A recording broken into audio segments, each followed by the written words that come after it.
dan salam sejahtera.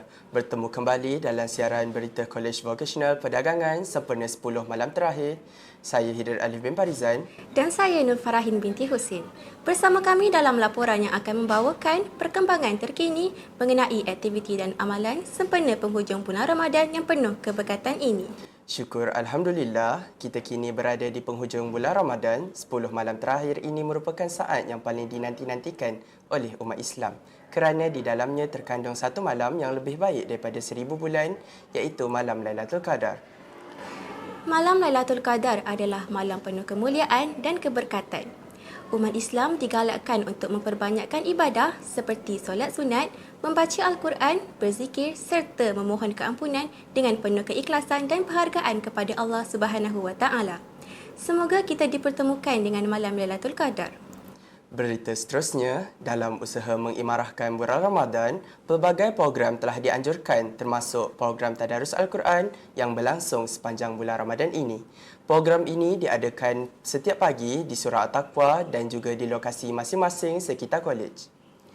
Objektif utama program ini adalah untuk membudayakan Al-Quran dalam kehidupan seharian, memperkukuhkan ukhuwah serta silaturahim dalam kalangan warga dagang dan pada masa yang sama meningkatkan penghayatan serta kualiti bacaan Al-Quran. Sepanjang Ramadan ini, sesi Tadarus Al-Quran telah dilaksanakan dengan jayanya oleh Jawatankuasa Maqdis. Diharapkan program sebegini dapat diteruskan pada masa akan datang bagi memastikan keberkatan Ramadan terus dirasai oleh semua. Untuk makluman, siaran hari ini merupakan berita terakhir daripada saya yang merupakan pelajar tahun akhir. Setelah sekian lama menjadi sebahagian daripada kru produksi Dagang TV, kini tiba masanya untuk saya melangkah ke fasa seterusnya membawa bersama kenangan dan pengalaman yang amat bermakna.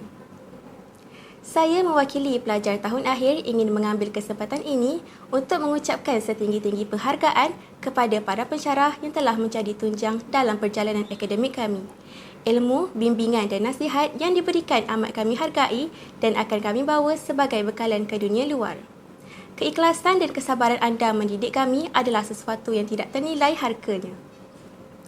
Tidak lupa kepada rakan-rakan seperjuangan yang bakal memulakan latihan industri. Perjalanan kita penuh dengan cabaran, tawa dan air mata. Tetapi setiap detik inilah yang membentuk siapa kita pada hari ini. Semoga kejayaan sentiasa mengiringi langkah kita semua. Buat rakan-rakan yang masih meneruskan perjalanan di kolej ini, manfaatkanlah setiap peluang yang ada kerana masa berlalu lebih pantas daripada yang disangka. Hargai setiap pengalaman dan ilmu yang diperoleh kerana suatu hari nanti ia akan menjadi kenangan yang paling berharga. Akhir kata, terima kasih kepada semua yang telah menjadi sebahagian daripada perjalanan ini. Semoga kita bertemu lagi di puncak kejayaan. Saya mewakili pelajar tahun akhir mengucapkan terima kasih dan selamat maju jaya kepada semua. Dengan itu, berakhirlah laporan khas kita pada hari ini. Teruskan usaha mempertingkatkan amal ibadat dan semoga kita dipertemukan dengan malam Lailatul Qadar. Saya Hidr Alif bin Farizan. Dan saya Nur Farahin binti Husin. Terima kasih kerana setia bersama kami. Assalamualaikum, salam sejahtera dan salam dagang di hati.